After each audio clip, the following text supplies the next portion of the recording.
Hello students, आज की इस क्लास में हम लोग शुरू करने वाले हैं कार्य ऊर्जा और शक्ति वाला चैप्टर का पार्ट सेकंड। तो ये आपकी क्लास सेकंड होने वाली है, जिसमें कि हम बात करने वाले हैं ऊर्जा के बारे में। ऑलरेडी हम कार्य के बारे में एक वीडियो देख चुके हैं जो कि कंप्लीटेड है, जिसमें कि हमने कार्य और कार्य किस तरह से होता है, परिवर्ती बल द्वारा किया गया कार्य, ये सारी चीज़ें हम लोग यहाँ पर कंप्लीट कर चुके हैं। तो आइए शुरू करते हैं आज की क्लास, जिसमें कि हम शुरू करेंगे ऊर्जा के बारे में और ऊर्जा के सभी फॉर्मूले, डेरिवेशंस ए टू जेड हम स्टेप बाय स्टेप सिंपल सी स्टेप्स के साथ में हम इसको कंप्लीट करने वाले हैं।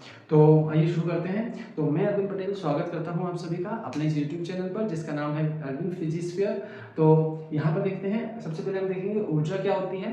तो अगर आप ऊर्जा को देखते हैं तो आपने ये परिभाषा बहुत बार सुनी है। कार्य करने की जो हमारी क्षमता होती है, क्षमता मीन्स यहाँ पर है हमारी कैपेसिटी। तो जो कैपेसिटी होती है हमारी कार्य करने की, उसे हम कहते हैं ऊर्जा। जैसा कि आप लोगों को सिंपल सी अगर बातों में हम कहें कि जैसे हम लोगों के पास में किसी भी काम को करने के लिए एनर्जी की रिक्वायरमेंट होती है। जैसे अगर है तो उस काम को करने के लिए हमें एनर्जी चाहिए ही चाहिए होती है। एनर्जी अगर नहीं होती है तो हम कोई भी काम नहीं कर पाते हैं। तो जो यहाँ पर आपको आई होप समझ में आ रहा होगा कि कार्य करने की जो हमारी क्षमता है कि हम कितना काम कर सकते हैं। सपोज आप लोग 1 घंटे से काम कर रहे हैं, आपको थकान होने लगी है, तो इसका मतलब है कि आपकी ऊर्जा जो आपके पास थी वह अब खर्च हो चुकी है आपके काम करने में। तो इस तरीके से आप बोल सकते हैं कि जितना ऊर्जा हमारे पास होगी उतना हम कार्य कर पाएंगे। तो ऊर्जा को जो नापने का तरीका है ना, ऊर्जा जो है वह कार्य के द्वारा नापी जाती है। तो हम यहाँ कह सकते हैं कि ऊर्जा जो होती है वह किए गए कार्य के बराबर होती है, आप यह बोल सकते हैं। इसलिए ऊर्जा और कार्य एक ही चीज है। क्यों? क्योंकि देखिए, कार्य करने की जो क्षमता है उसे आप ऊर्जा कह रहे हैं, तो ऊर्जा जो है वह कार्य के बराबर होगी, तो कार्य के द्वारा ही ऊर्जा को नापा जा सकता है। तो यहाँ पर ऊर्जा जो होती है वह कार्य के बराबर होती है। इसीलिए ऊर्जा और कार्य को हम इंटरचेंजेबली, मतलब कि जहाँ ऊर्जा की जगह कार्य, कार्य की जगह ऊर्जा, हम कह सकते हैं। ये बहुत इंपॉर्टेंट कॉन्सेप्ट है, आपको ध्यान रखना है कि यहाँ से परिभाषा से ये चीज समझ में आती है कि ऊर्जा जो है कार्य करने की क्षमता है। इसका मतलब यह है कि जो भी कार्य हम करेंगे, जितना भी कार्य हम करेंगे वह हमारी ऊर्जा के बराबर होगा। या आप कह सकते हैं कि जितना ऊर्जा हमारे पास होगी उतना हम कार्य करेंगे। तो ये दोनों वर्ड्स हम इंटरचेंजेबली यूज करेंगे, कहीं पे ऊर्जा की जगह कार्य और कहीं पे कार्य की जगह ऊर्जा हम लिख पाएंगे। ठीक है, तो ये कॉन्सेप्ट आपको समझ में आया ऊर्जा का। अब यहाँ पर जो ऊर्जा होती है वह कार्य के बराबर होती है। इसलिए जब भी हमें ऊर्जा ज्ञात करनी होगी तो हमें कार्य ज्ञात करना होगा। और कार्य का जो मात्रक होता है, हमने देखा था पिछली क्लास में भी, कार्य का मात्रक होता है जूल, ऐसा ही मात्रक की अगर हम बात करें तो। इसलिए ऊर्जा जो है कार्य के बराबर होती है, इसलिए ऊर्जा का जो ऐसा ही मात्रक होगा वह भी होगा जूल। ठीक है, तो ये हम यहाँ तक इस कॉन्सेप्ट में हमको समझ में आ रहा है कि ऊर्जा और कार्य एक ही राशि है, इसे हम एक ही राशि कह सकते हैं।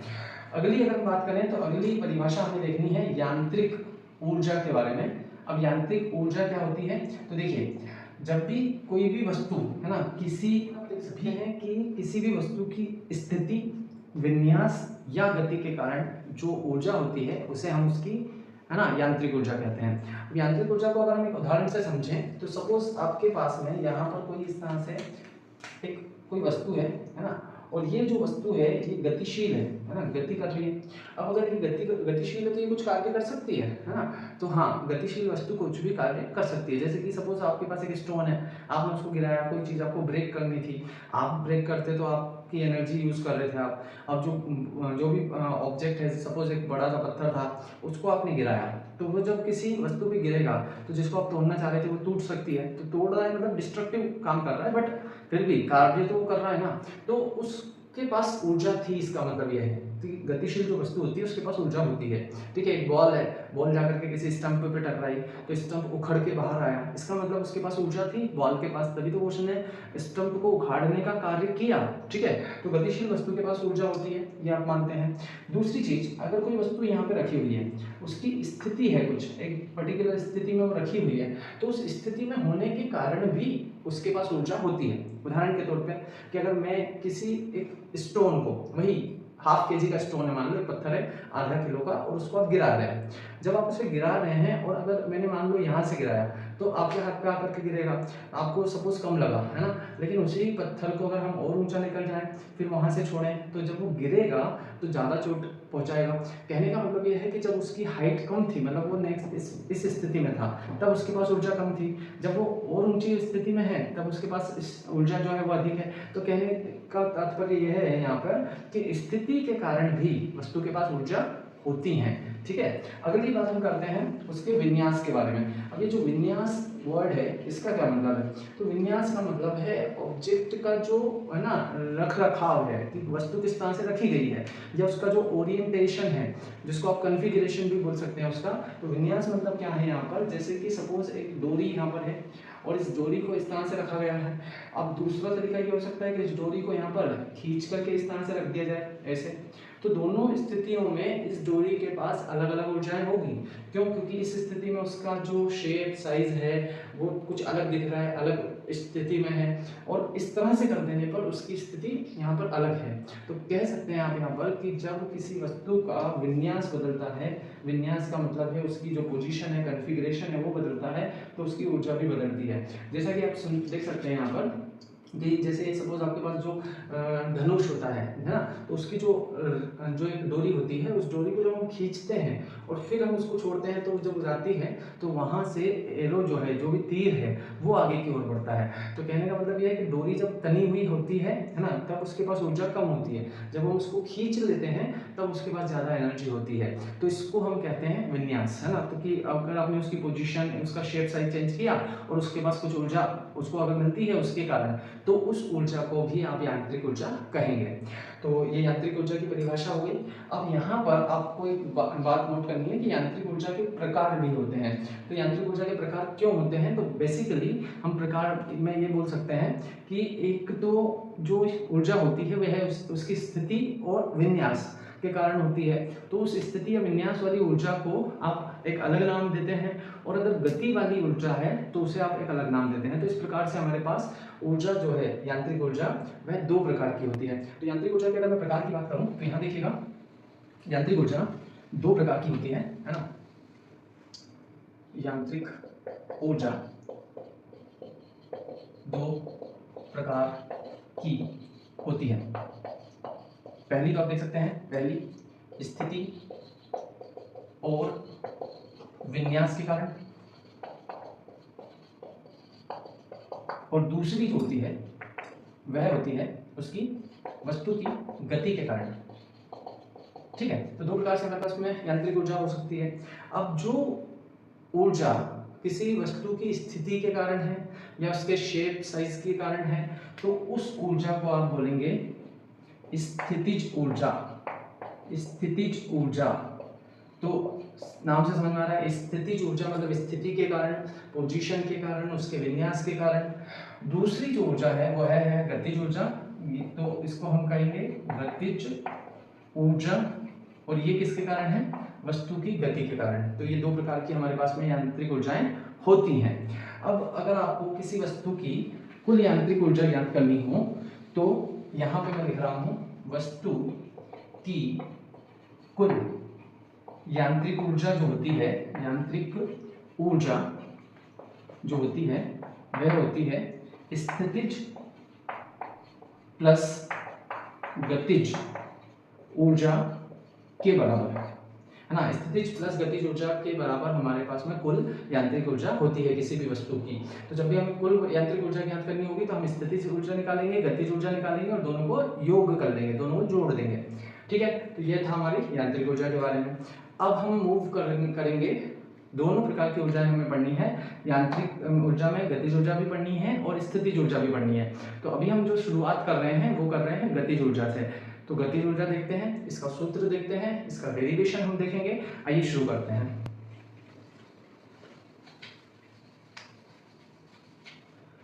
तो देखिएगा यहाँ पर हम शुरू कर रहे हैं गतिज ऊर्जा के बारे में।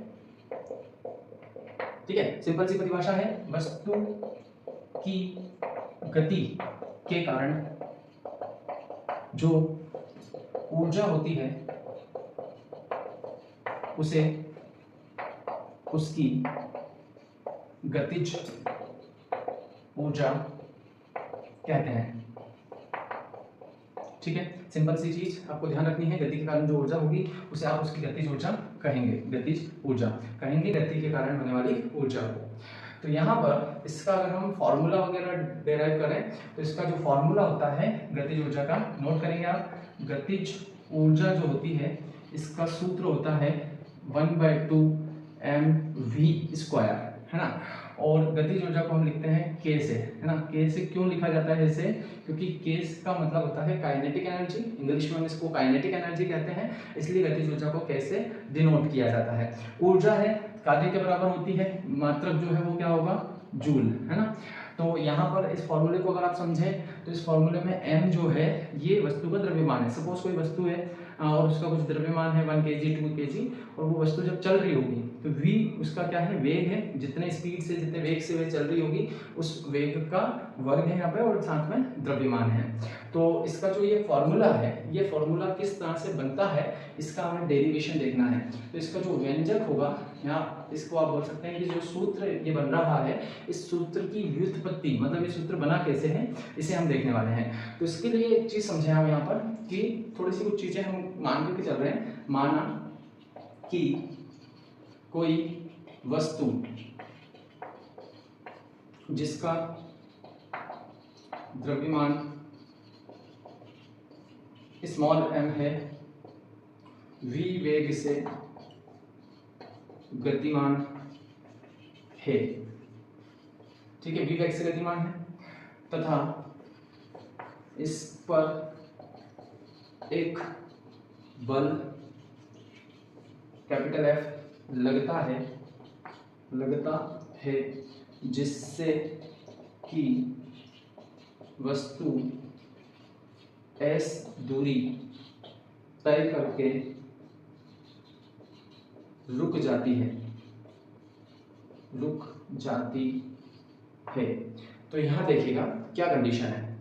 एक वस्तु है, इसको हम यहाँ पर इस तरह से, सिचुएशन जो है वो ये है, ये वस्तु है, ये इस तरह से चल रही है, इसका जो वेग है v है, और जब ये चलती है, चल करके ये सरफेस है, सतह जिस पर ये चल रही है, और चल करके ये चलती है, और इस पर एक अगर बल लगता है ना, इस तरह से कोई बल लग रहा है जो कि इसको रोकने का काम कर रहा है, तो ये बल के कारण क्या होगा, बल जो है इसकी गति के विपरीत लग रहा है, वस्तु इधर जा रही है, बल इसके अपोजिट लग रहा है, तो ये इस वस्तु को रोकेगी, इसकी स्पीड को धीरे धीरे कम करेगी, और एक टाइम ऐसा आएगा जब इसकी स्पीड जो है वो 0 हो जाएगी। तो जो इसकी v है, वेग है, वह 0 हो जाएगा, है ना, जिसकी वजह से ये रुक जाएगी, और यहाँ से लेकर यहाँ तक आने में इसने ये दूरी तय की है, इस दूरी को हम बोल देते हैं s, है ना।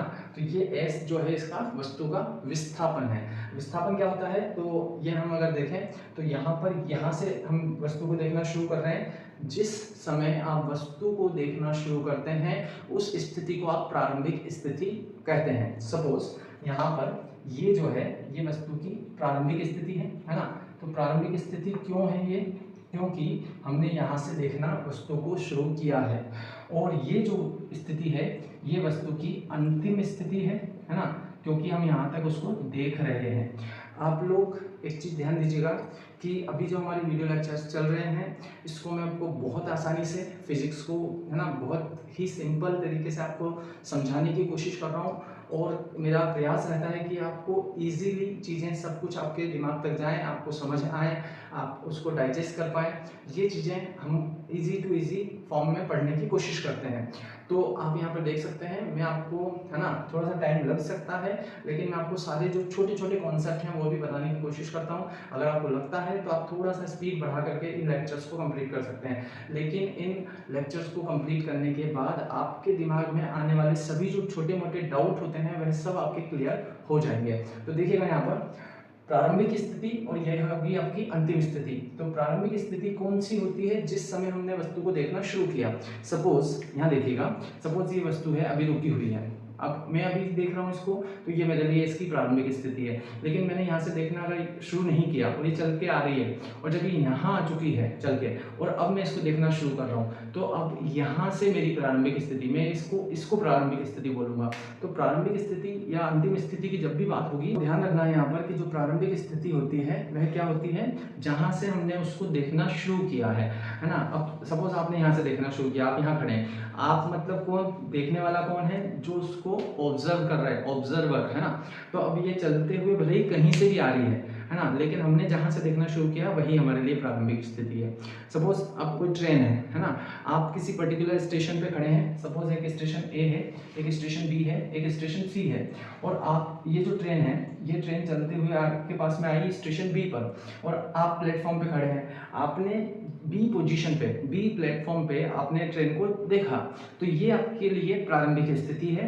और लास्ट में आपने उसको लास्ट तक कब तक देखा, सी तक, तो ये आपके लिए प्रारंभिक स्थिति है, ये इसकी अंतिम स्थिति है ना। तो यहाँ पे आप देख सकते हैं सिंपल सा कॉन्सेप्ट है, जहाँ तक हम उसको ऑब्जर्व कर रहे हैं जिस समय से, वह प्रारंभिक है, और जहाँ तक ऑब्जर्व कर रहे हैं वह उसकी अंतिम स्थिति है, ठीक है। और अब ऐसा नहीं है कि प्रारंभिक मतलब यहीं से वो प्रारंभ हो रही है, ये जरूरी नहीं है ना कि वस्तु यहीं से प्रारंभ करे। हो सकता है वह पहले से चलते हुए आ रही हो, है ना, तो पहले से चल के आ रही है, लेकिन शुरुआत तो उसने सपोज स्टेशन ए से किया था, लेकिन हम हमारी प्रारंभिक स्थिति कहाँ से मानेंगे, जहाँ से हमने देखा उसे, हमने देखा बी से, तो बी ही हमारे लिए प्रारंभिक है, हमने देखा सी तक, तो यही हमारे लिए अंतिम है। अब हो सकता है कि ये आगे भी गई हो, है ना, डी तक गई हो, लेकिन अंतिम इसके लिए तो अंतिम ये है, लेकिन हमारे लिए अंतिम यही हो जाएगा क्योंकि हमने इसको सी तक ही देखा है, ठीक है। तो प्रारंभिक अंतिम का कॉन्सेप्ट आपको समझ में आ रहा होगा, है ना। आप हमारे जब भी लेक्चर्स देखेंगे तो आपको इस तरह से छोटी छोटी कॉन्सेप्ट जो है वो क्लियर होते चलेंगे, है ना, क्योंकि मैं कभी भी कोई भी कॉन्सेप्ट आता है तो उसको एक्सप्लेन आपके साथ करूंगा, है ना। तो यहाँ पर देखिएगा प्रारंभिक स्थिति, अंतिम स्थिति। प्रारंभिक स्थिति के समय जो वेग होता है उसे हम प्रारंभिक वेग कहते हैं। तो प्रारंभिक जो वेग होगा उसे हम u से डिनोट किया जाता है। तो u जो है वह है शुरुआत में कितने वेग से चल रही है, v वेग से, तो यही इसका प्रारंभिक वेग है। और लास्ट में जाकर जब आप उसको देख रहे हैं, अंतिम वेग की हम बात करें तो अंतिम वेग को हम डिनोट करते हैं कैपिटल V से। और ये लास्ट में जाके जब कोई वस्तु रुक जाती है, सुनिए, अगर कोई वस्तु शुरुआत में रुकी हुई है और फिर चलना शुरू कर रही है तो उसका प्रारंभिक वेग 0 होगा, और चलते चलते अगर लास्ट में जाकर रुकती है तो उसका अंतिम वेग 0 होगा।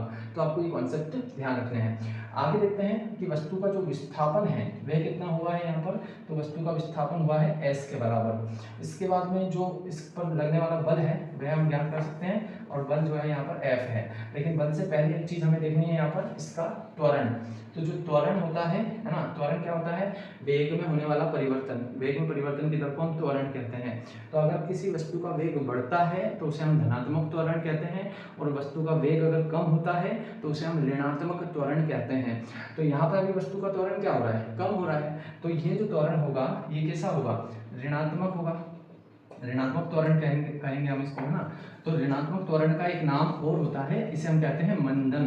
मंदन क्यों कहते हैं, क्योंकि धीरे धीरे जो वस्तु है वो मंद होती जा रही है और लास्ट में जाकर के रुक रही है, तो इसलिए हम इसको ऋणात्मक त्वरण भी कहते हैं। क्योंकि ऋणात्मक भी इसलिए कहा जा रहा है क्योंकि धीरे धीरे वेग जो है वो माइनस होते जा रहा है, कम होते जा रहा है, ठीक है। तो यहाँ पर ये हो गया त्वरण। त्वरण को हम लिखेंगे ए से, लेकिन ऋणात्मक है इसलिए -1 के साथ लिखेंगे इसको हम लोग यहाँ पर, ठीक है। तो ये माइनस साइन का मतलब आप समझ रहे हैं कि त्वरण जो है, वेग जो है वो धीरे धीरे कम हो रहा है। अब हम अगर बल की बात करें तो जो बल होता है, तो बल का जो सूत्र है F बराबर ma, ये कहाँ से आता है हमारे पास, ये आता है हमारे पास न्यूटन के गति के द्वितीय नियम से, द्वितीय नियम से। तो न्यूटन की गति के द्वितीय नियम से F बराबर ma आता है। लेकिन यहाँ पर जो F होगा, यहाँ पर F की वैल्यू क्या आएगी, ma, a जो है वो हम ऋणात्मक ले रहे हैं, अभी मैंने आपको बताया। तो जो बल होगा वह कितना आएगा, -ma, है ना। तो ये बल की वैल्यू हमारे पास में है, -ma के बराबर होगी ये। अब यहाँ पर अगर आप देखते हैं, इससे चाहे तो आप a की वैल्यू ज्ञात कर सकते हैं। तो a कितना आएगा, तो a आएगा -F/m के बराबर। इसे हम लिखेंगे यहाँ पर समीकरण 1, ठीक है। अब आगे की ओर अगर हम बढ़ते हैं तो आगे यहाँ पर आप देखिए जो गति का द्वितीय समीकरण, द्वितीय नहीं तृतीय समीकरण देख लेते हैं हम। गति के तृतीय समीकरण से, अब गति का जो तृतीय समीकरण है वह है v² = u² + 2as। अब यहाँ पर देखिए v स्क्वायर जो है ये अंतिम वेग है, v जो है अंतिम वेग मैंने अभी आपको बताया, और अंतिम वेग हमारे पास कितना है, 0 है ना, तो यहाँ पर ये 0 है, इक्वल्स टू u क्या है, u प्रारंभिक वेग है, किसके बराबर है, v के बराबर, शुरुआत में वस्तु जो चल रही थी v स्क्वायर से चल रही थी, है ना, v स्पीड से, 2a, a की जगह हम यहाँ पर क्या रख सकते हैं, तो यहाँ पे हम a को लिख सकते हैं माइनस a, है ना, या हम इस तरह से भी a की जो वैल्यू है वो रख सकते हैं माइनस f अपॉन m। तो यहाँ पर मैं डायरेक्ट जो a की वैल्यू है समीकरण 1 से रख देता हूँ, है ना, माइनस f अपॉन m, ठीक है, तो यहाँ तक हमारे पास आ जाएगा। अब इसको सॉल्व कर लेते हैं हम लोग, तो यहाँ पर इसको उठा करके माइनस वाला टर्म है ये, इसको इधर ले आते हैं, शिफ्ट कर देते हैं, तो ये प्लस में आ जाएगा 2f अपॉन m, साथ में ये s, और इक्वल में इधर क्या बचेगा v स्क्वायर, है ना। अब आप इसको अगर सॉल्व करते हैं तो देखिए क्या होगा, f इंटू एस की वैल्यू आप निकाल लो, है ना, और इस m को इधर मल्टीप्लाई कर लो, तो ये m v स्क्वायर, और ये जो 2 है ये अपॉन में चला जाएगा, तो हाफ m v स्क्वायर, ठीक है। तो ये हमने क्या निकाल लिया है यहाँ पर f इंटू एस की वैल्यू। अब यहाँ पर f इंटू एस की वैल्यू हमारे पास आ चुकी है। अब ये जो चीज़ें मैंने मानी थी, है ना, सिंपल था, वही मैं आपको एक्सप्लेन कर चुका हूँ। शुरुआत में हमने ये मान लिया था कि वस्तु का जो वेग द्रव्यमान है वह स्मॉल m है, ये हमने माना था, और कितने वेग से गतिमान थी, ये v वेग से गतिमान थी, ये हमने बताया, प्रारंभिक वेग v था उसका, इस पर एक बल कार्य कर रहा था f, जिससे कि वह s दूरी तय करती है, विस्थापन कितना है s, और बाद में वह रुक जाती है, इसलिए अंतिम वेग जो है वह 0 है। तो इस चीज़ को मैं यहाँ से हटा देता हूँ। अब यहाँ पे आप समझिएगा कि जब हमने f इंटू एस की वैल्यू फाइंड आउट कर ली यहाँ से, है ना, इसको हम चाहें तो इक्वेशन नेम दे सकते हैं सेकंड, है ना। अब मैंने आपको क्या बताया था कि जो भी ऊर्जा होती है वह किए गए कार्य के बराबर होती है। तो यहाँ पे समझना, जब कोई वस्तु चल रही है और उसको रोका जा रहा है तो वस्तु उस बल के विरुद्ध कार्य कर रही है। तो यहाँ पर जब वस्तु रुकती है तो रुकने तक, जब वो रुकती है तो रुकते रुकते भी वो कुछ कार्य करती है ना। तो यहाँ पे मैं लिख रहा हूँ वस्तु द्वारा किया गया कार्य, तो जो कार्य होगा वह होगा W, और कार्य का सूत्र क्या होता है, बल गुणित विस्थापन। ये हम पिछली कक्षा में देख चुके हैं, जो पिछली क्लास हमने कंप्लीट की थी, वीडियो लेक्चर कंप्लीट किया था, उसमें हम इसको कंप्लीट कर चुके हैं कि बल का जो सूत्र है ये सब हम वहाँ पर डिस्कस कर चुके हैं, F इंटू एस के बराबर होता है। और समीकरण 2 से जो F इंटू एस की वैल्यू है वो क्या है हमारे पास, तो यहाँ पे मैं लिख रहा हूँ समीकरण 2 से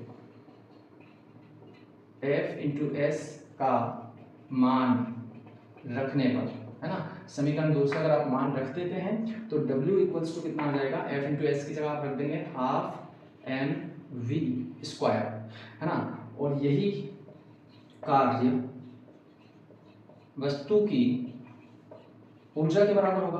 कौन सी ऊर्जा, गति कर रही थी, इसलिए गतिज ऊर्जा के बराबर होगा।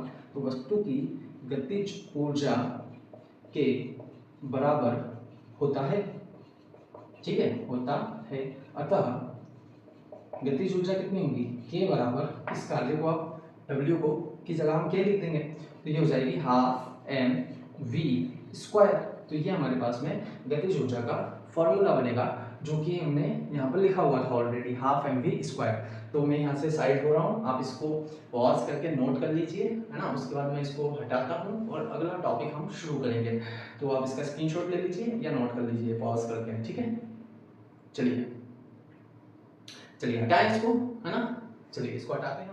तो यहाँ पर हम शुरू कर रहे हैं संवेग तथा गतिज ऊर्जा में संबंध, ये वाला टॉपिक हमें नेक्स्ट अभी कंप्लीट करना है। तो संवेग क्या होता है, तो हमें पता है, हमने यहाँ पर एक सिचुएशन सपोज की है कि वस्तु है जिसका द्रव्यमान स्मॉल m है और वो v वेग से गतिशील है, मतलब चल रही है। तो उसका जो वस्तु का जो संवेग होगा, तो वस्तु का संवेग, तो संवेग क्या होता है, हमें पता है कि संवेग को हम p से लिखते हैं, और यह होता है द्रव्यमान इनटू वेग, है ना। तो द्रव्यमान गुणा वेग होता है, तो द्रव्यमान m है और वेग हमारे पास में v है। तो ये हमारे पास में संवेग का सूत्र है। इस फॉर्मूले से हम यहाँ पर v कैलकुलेट कर सकते हैं। तो v कितना आएगा हमारे पास, p अपॉन m के बराबर आ जाएगा। वस्तु का जो वेग है वह संवेग और द्रव्यमान के रूप में आ जाएगा। नाउ अब उसकी जो गतिज ऊर्जा है ना, गतिज ऊर्जा, तो गतिज ऊर्जा का फॉर्मूला भी हमने देखा, k बराबर होता है हाफ m v स्क्वायर, है ना। और v की वैल्यू अगर मैं यहाँ पे रखता हूँ, है ना, तो क्या होगा, गतिज ऊर्जा k equals to half m, और v की जगह मैं यहाँ पे रख रहा हूँ p अपॉन m का स्क्वायर। तो यहाँ पर इसको आप सॉल्व करोगे तो k बराबर हाफ m, इसको सॉल्व करेंगे तो p square upon m square, m से m कैंसिल हो जाएगा, तो यहाँ पे आपके पास में मिलेगा आपको p स्क्वायर की वैल्यू और वो हो जाएगी आपके पास 2mk। देखिए क्या किया हमने, यहाँ पर इस 2m को इस k के साथ मल्टीप्लाई कर दिया, क्रॉस मल्टीप्लाई, तो p स्क्वायर की वैल्यू ये हमारे पास आ चुकी है। तो यहाँ पर p जो है संवेग p इजिकल्स टू, मैं यहाँ लिख देता हूँ ऊपर, तो यहाँ पर हमारे पास आया है p इजिकल्स टू, इसको अगर हम शिफ्ट कर दें स्क्वायर को तो ये जा करके हमारे पास फॉर्मूला बनेगा 2mk अंडर 2mk के बराबर। तो यहाँ पर p जो है संवेग है, k गतिज ऊर्जा है, यह संवेग और गतिज ऊर्जा के बीच का संबंध है। अब हमें यहाँ पर इस फॉर्मूले का यूज करके हमें कुछ कंडीशंस देखनी है ना, दो महत्वपूर्ण निष्कर्ष हैं, दो स्थितियां हैं इंपॉर्टेंट, वह हमें देखनी है। तो सबसे पहले आप फिर से इसको देख लीजिए कि मैंने क्या किया है, यहाँ पर संवेग का फॉर्मूला लगाया है, मास इनटू, है ना, जो मास इनटू वेलोसिटी होती है, द्रव्यमान गुणित वेग, और उससे हमने वेग निकाल लिया है। उस वेग का यूज करके हमने गतिज ऊर्जा के फॉर्मूले में वेग की वैल्यू पुट करी और हमारे पास में ये संबंध इसका निकल करके आ गया है, संवेग और गतिज ऊर्जा में संबंध। तो इसका स्क्रीनशॉट ले लें या नोट कर लें आप, ठीक है, मिटाएं, ठीक है। तो यहाँ पर देखिएगा कुछ स्पेशल कंडीशंस हैं, वो हम डिस्कस करने वाले हैं। तो यहाँ देखिए पहली सिचुएशन या स्थिति 1। अब स्थिति फर्स्ट क्या है, इससे हमें कुछ पॉइंट्स सीखने को मिलेगा, कुछ निष्कर्ष मिलेंगे हमें इससे। तो यहाँ पे हम लिखते हैं, यदि दो वस्तुओं के संवेग समान हो, अगर इस तरह की सिचुएशन है कि दो वस्तुएं हैं और दोनों के जो संवेग हैं वह समान है, तो इसको कैसे हम सपोज कर सकते हैं कि माना कि दो वस्तुएं A तथा B हैं जिनका द्रव्यमान MA तथा MB है, ठीक है, तथा गतिज ऊर्जा, हम गतिज ऊर्जा को K लिखते हैं, A वस्तु की है इसलिए KA है। इसी तरह वस्तु B का संवेग PB होगा तथा गतिज ऊर्जा KB है। तो देखिए यहाँ पर हमने क्या सपोज किया है, दो वस्तुएं हैं जिनके द्रव्यमान MA और MB हैं और दोनों के जो संवेग हैं और गतिज ऊर्जा है वह हमने लिख लिए हैं यहाँ पर। तो देखिए वस्तु A का संवेग, अगर वस्तु A का संवेग ज्ञात करूँ मैं तो उसको क्या लिखूंगा मैं, PA कितना होगा, देखिए इस फॉर्मूले से √2mk, ये फॉर्मूला होता है। इसमें m क्या है, वस्तु A की बात कर रहे हैं तो वस्तु A का द्रव्यमान, k क्या है, वस्तु A की गतिज ऊर्जा, है ना, तो ये हो जाएगा वस्तु A का संवेग। समीकरण इसको हम दे सकते हैं नाम 1, है ना। वस्तु B का संवेग क्या हो जाएगा, PB इक्वल्स टू √2, द्रव्यमान B का आ जाएगा और गतिज ऊर्जा भी B की आ जाएगी, ये हो जाएगी हमारी समीकरण 2, है ना। किंतु आपको पता है सिचुएशन के हिसाब से, किंतु संवेग A का और B का संवेग क्या है, बराबर है। इसका मतलब PA बराबर है PB के, है ना। समीकरण 1 व 2 से आपको क्या मिलेगा, PA की जगह क्या लिख सकते हैं आप, √2mA KA equals to √2mB KB, है ना। रूट से रूट हट ही जाएगा, है ना, तो ये 2 से 2 भी कैंसिल हो जाएगा, तो MA KA is equals to क्या बचेगा आपके पास, MB KB, है ना। तो MA, इस MB को इधर ले आए तो MB यहाँ आ जाएगा, तो ये बचेगा आपके पास KB अपॉन KA, है ना। अब ये जो फॉर्मूला आया है आपके सामने, इससे हमें कुछ कंक्लूजन्स मिलेंगे। अब कंक्लूजन्स क्या है, देखिए यदि दो वस्तुएं हैं जिनके दोनों के संवेग समान है। यहाँ पर देखिए संवेग हमने दोनों के समान रखे हैं, तो इस स्थिति में ma बटे mb बराबर kb बटे ka आता है। तो कहने का मतलब ये है, यदि यहाँ पर एक चीज और मान ली जाए कि पहली वाली जो वस्तु है जिसका द्रव्यमान ma है, अगर वह दूसरी वस्तु के द्रव्यमान से ज्यादा हो, मतलब कि जो a वाली वस्तु है, a वस्तु जो है उसका द्रव्यमान b से अधिक है। कहने का मतलब यह है कि a वाली वस्तु भारी है और b वाली वस्तु हल्की है ना, तभी तो a का द्रव्यमान अधिक हमने माना है ना। तो यहाँ पर देखिए आप इस समीकरण में ये जो बॉक्स मैंने बनाया है, इसमें a वाली वस्तु का द्रव्यमान बटे b वाली वस्तु का द्रव्यमान, और मैंने यहाँ पर क्या बोला कि a वाली वस्तु का द्रव्यमान b से ज़्यादा है, ये मैंने माना है। तो याद रखिएगा, इस तरह की कोई भी समीकरण होती है तो इस इक्वल के इस साइड पर जो संबंध होगा, है ना, इसमें संबंध क्या माना हमने कि a का द्रव्यमान b से अधिक है, मतलब कि जो ऊपर वाला पार्ट है जिसको हम कहते हैं अंश, तो जो अंश है वह हर के कंपैरिजन में अधिक है, तो यही रिलेशन दूसरी साइड पर भी होगा। फिर से सुनिए मैं क्या कह रहा हूँ कि जो संबंध समीकरण में एक साइड होता है वही संबंध समीकरण के दूसरे साइड भी होता है।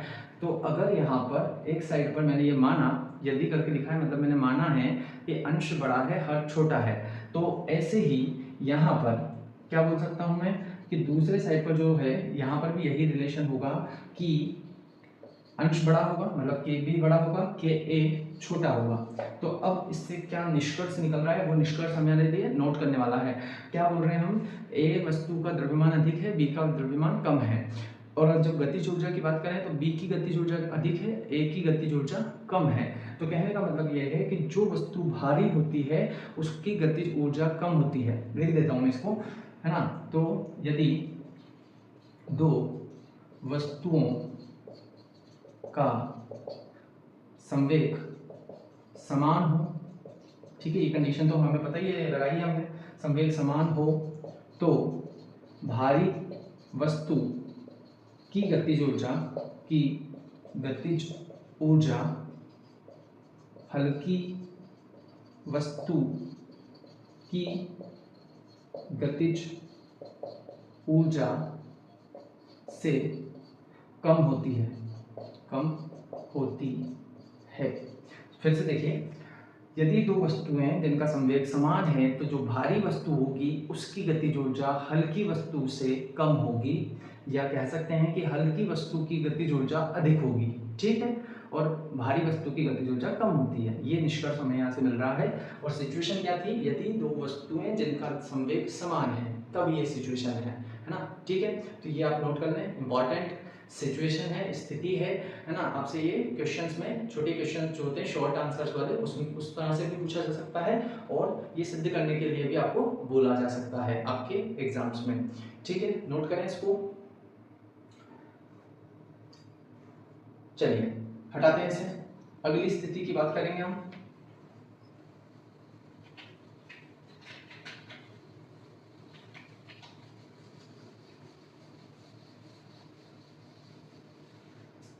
तो अभी हमने जो स्थिति की बात की थी उसमें संवेग हमने समान लिए थे, तब ये स्थिति हमारे सामने बनी थी। अब की जो स्थिति है, स्थिति सेकंड, जो सेकंड वाली स्थिति है, इसमें मैं मान रहा हूं, माना कि दो वस्तुएं जिनकी गतिज ऊर्जा समान है। पिछली स्थिति में मैंने संवेग समान लिया था, अब मैं गतिज ऊर्जा समान ले रहा हूँ। तो इसमें देखिएगा सिचुएशन वही है, द्रव्यमान वही, पहली वस्तु का m है, दूसरी वस्तु का mb, और पहली वस्तु का संवेग है pa और दूसरी वस्तु का संवेग pb, गतिज ऊर्जा पहली वाले की ka और दूसरे वाले की kb। तो जो समीकरण हमारे पास थी, पहले वाली वस्तु का संवेग हमारे पास था √2m k a, इसको हमने लिखा था, इसको हमने नाम दिया है, अभी समीकरण 1 दिया था। इसी तरह से pb हमने देखा था और वो हमारे पास में था 2mb और साथ में kb, ये हमारे पास समीकरण 2 थी। करना कुछ नहीं है, अब इनको अगर हमको देखना है, अभी हम ये मान चुके हैं, मान के रखा है हमने कि दोनों की गतिज ऊर्जा समान है। तो आपको करना क्या है, समीकरण 1 को समीकरण 2 से भाग देने पर, आप इसको भाग दे देंगे भाग देने से क्या होगा, आप इसके बीच में कंपैरिजन कर पाएंगे। देखिए क्या होगा, पी ए को आप भाग दे रहे हो पी बी से, है ना। इधर साइड पर अंडर रूट 2ma के ए को आप भाग दे रहे हैं अंडर रूट 2mb के बी से, है ना। अब आपको यहाँ पर क्या पता है, गतिज ऊर्जा दोनों की समान है, तो ये वाला पोर्शन कैंसिल हो जाएगा रूट 2 वाला, है ना, और गतिज ऊर्जा भी यहाँ पर कैंसिल कर देंगे हम। तो हमारे पास में जो रिलेशन आ रहा होगा यहाँ पे P A upon P B बराबर अंडर रूट, इसको हम इस तरह से लिख सकते हैं M A upon M E, एक ही रूट में हम लिख सकते हैं इस तरह से। अब आप देखिए, यदि एम ए ज़्यादा हो एम बी से, वही सिचुएशन, पहले वाली वस्तु को हम भारी मान रहे हैं, दूसरे को हल्का मान रहे हैं, तो यहाँ देखिए राइट साइड पर समीकरण के जो संबंध है वह संबंध क्या है, एम ए बड़ा है एम बी छोटा है, मतलब अंश बड़ा है इधर साइड और हर छोटा है, तो जो संबंध उस साइड पर होगा वही संबंध इस साइड पर होगा। अतः इधर भी क्या होगा, अंश बड़ा होगा हर छोटा होगा, तो पी ए बड़ा होगा पी बी से। अतः क्या कह सकते हैं हम, इससे क्या निष्कर्ष निकल रहा है कि जिस वस्तु का द्रव्यमान अधिक होगा, जो वस्तु भारी होगी, उसका संवेग ज्यादा होगा, है ना। ए वस्तु का द्रव्यमान ज्यादा है तो उसका संवेग भी ज्यादा आ रहा है यहाँ पे, तो आप बोल सकते हैं अतः दो वस्तुएं जिनकी गतिज ऊर्जा समान होती है उनमें भारी वस्तु का संवेग हल्की वस्तु से अधिक होता है।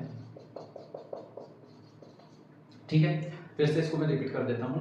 पिछली जो स्थिति थी उसमें दोनों के संवेग बराबर थे, संवेग बराबर होने के केस में भारी वस्तु का जो गतिज ऊर्जा होगी वह कम होगी और हल्की वस्तु की गतिज ऊर्जा अधिक होगी। ठीक है, यहाँ क्या है, यदि दो वस्तुओं की गतिज ऊर्जा समान है तो भारी वस्तु का संवेग अधिक होगा और